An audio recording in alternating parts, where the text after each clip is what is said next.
So welcome back to Let's Practice on first degree equations with one variable. This is practice number 1. Okay, so we have an equation right here that have a lot of terms in it, and we don't have parentheses, so we don't need to open them. And our goal is to isolate x.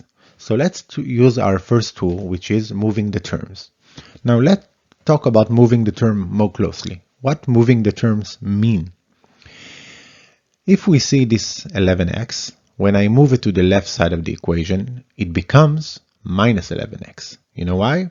Because we didn't actually move anything. What we did is we add minus 11x to both sides of the equation. So on this side, we have a minus 11x that we added, and on this side, we had nothing. Why does the minus 11x that we added does not appear?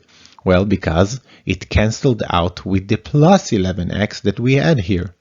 So as a shorthand, we can just remember that when we move a term from one side to the left, it's exactly like addition.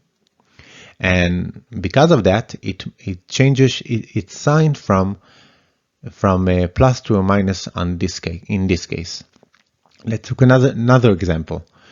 We take this minus 7 right here and we move it to the right, which means that we added plus 7 to both sides of the equation.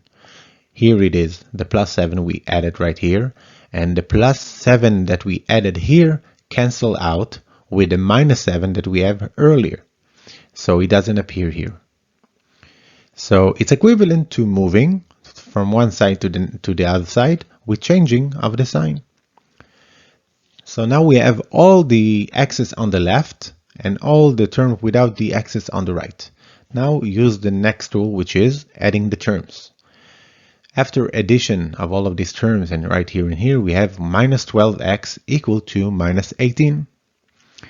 Now let's divide by the x factor, and let's see what actually is happening when we do that. So we divide both sides of the equation by minus 12, so we have it explicitly right here and right here. Both of them divided by minus 12.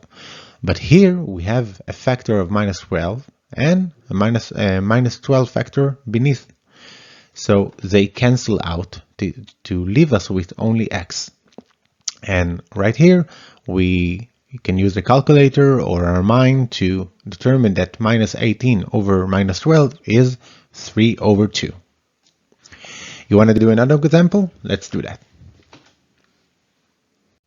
All right, we have another example right here. So what do we see? Here we have an equation that have parentheses in it. So let's use the open parentheses tool to open them. Just as a reminder, to open we need to multiply this factor 8 by 3 and this factor 8 by minus 2x. And after we do that on both of the parentheses, we get these terms right here. After that, we need to move the terms, just like we did before. Let's move the 24 and the minus 30 to the right side, and by doing so we're gonna change their sign. Here we go. Now let's add the terms and let's divide by the factor, which in this case is 9. Both factors cancel out on the left side, leaving us with x, and x is equal to 2 over 3. Let's do another one. All right, this is the last example of practice number 1. Here we have a 3 set of parentheses. So our first tool is to open the parentheses, right? So give it a shot, do it yourself. Pause the video for a second and do it. All right, you did it. Let's see what we got. I hope you got the same result.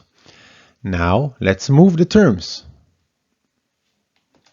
We moved everything with an x to the left and everything without the x to the right. Now let's add the terms. And we get a 2x equal to 16. Now let's divide by 2, which is the factor that precedes x. And we get x is equal to 8. Alright, I hope the 3 examples clarified how we gonna use the tools in our hand to isolate x. And if you like the video, give me a like, give me a thumbs up, and share this video with your friends. I really like to up my number of subscribers to, I don't know, 500 million. I'll be happy. So thank you very much, and I'm going to see you in practice number 2.